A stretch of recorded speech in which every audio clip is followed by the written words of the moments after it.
He was good at his job. He'd worked there for 15 years. Everyone knew him and everyone liked him. But in the last few months, things had kind of changed. He seemed to be much quieter and he didn't stop by for breaks and he didn't come to coffee. He never hung out with anybody at lunchtime and he was doing things that he never used to do.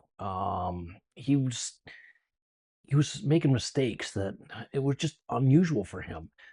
Everyone seemed to notice, but nobody said anything because really nobody knew what to say.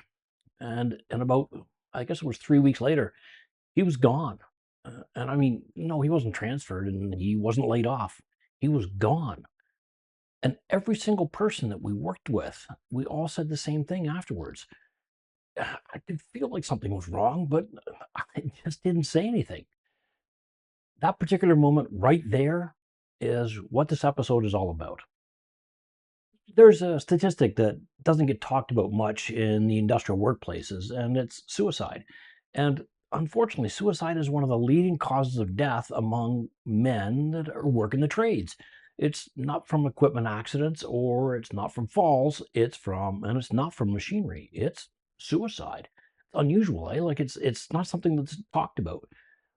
More men in construction die by suicide every year than all other workplace incidents combined. That's startling, I think, isn't it? In most of those cases, the signals were there beforehand, weeks, maybe even months before, signals that maybe coworkers and friends saw, but didn't know how to read them.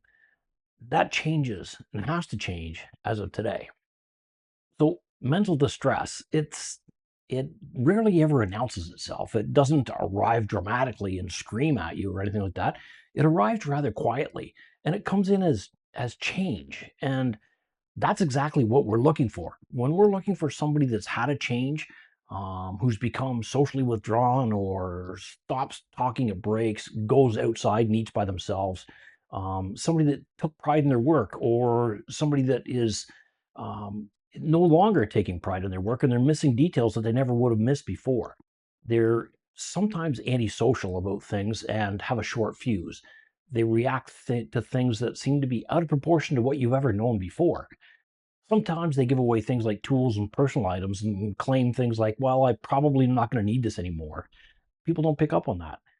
I think the weirdest one of them all is when somebody that is seems to be very distressed and they're all of a sudden are very calm and settled. Those are the ones that you need to watch out for because that peacefulness that they have, that they've changed into this, that is a serious signal that something's going on. The problem with all of this is that nobody's ever taught us how to listen to our own bodies. We're taught to push through and get back to work and just go walk it off. But every piece of equipment on every job site you've ever worked on is monitored for early signals because signals are manageable. Um, Late symptoms, they become more pressing emergencies. Your body and your mind deserve the same attention as you give to your equipment, don't you think? So it's called signals before symptoms. And it's that simple. I need to speak directly to the person that's watching this that who recognizes himself in what I'm just described. It's not someone in your crew, it's you. What you're feeling, it's a signal. It's not weakness and it's not failure. It's a signal that something needs attention. The same way chest pressure is a signal to your heart, you can feel it in here. The signal in your mind is sending is it deserves the same response as the one you have for your heart, right?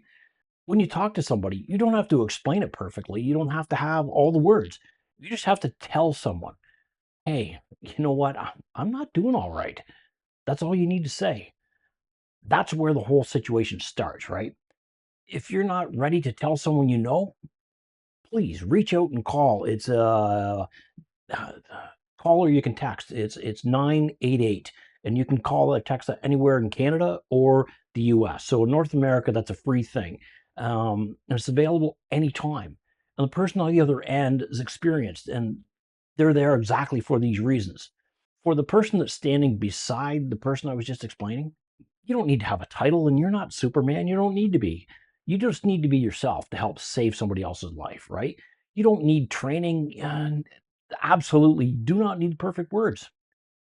You just need to notice. And then you need to say something.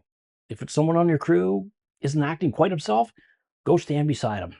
Don't stand in front of him or whatever.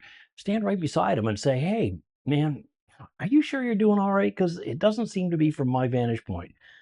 And look, I'm sincere about what I'm saying. I really want to know if you're okay.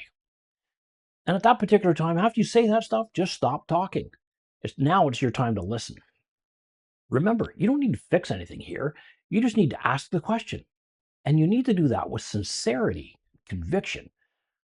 You know, that particular question that I just mentioned, that saves lives. And it could save his. For supervisors, your role gives you a different view than no one else has on the staff, right? Because you know everyone and you know what normal looks like in each one of your people. So you'll notice when things change or they're different. You need to trust that instinct. If something feels off, it most likely is. So the individual that you're having this question in your mind about, pull them aside. Make sure you do it where it's somewhere where it's quiet and say, "Hey, I've noticed you seem just not quite like yourself. I just want to know if everything's okay, and I'm not trying to get up in your business. That's not the objective here. I'm just asking." At that particular time, just be quiet and listen. You don't have to solve anything. You just need to open the door. And when you open that door, you need to make it safe for that person to walk through. If you're concerned about their immediate safety, please don't leave them alone. At all costs, don't leave them alone because you'll never forgive yourself if you do. Once again, get help. In North America, that includes US and Canada. Call or text that 988 number.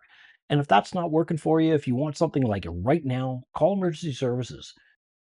Look at people that work in the trades, you guys build things that last. You build bridges and buildings and infrastructure and things that hold the world together. Um, the men who build those things, they all deserve the same, don't they? You'd have to have someone that notices and someone who asks and someone who stays and listens.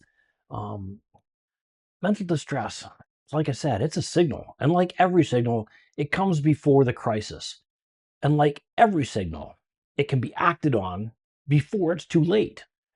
So know the signs and trust what you see. Ask the questions. That's all the time we have for today. But remember, signals come before symptoms. I'm Nurse Healy. Stay safe out there and look out for each other, would you?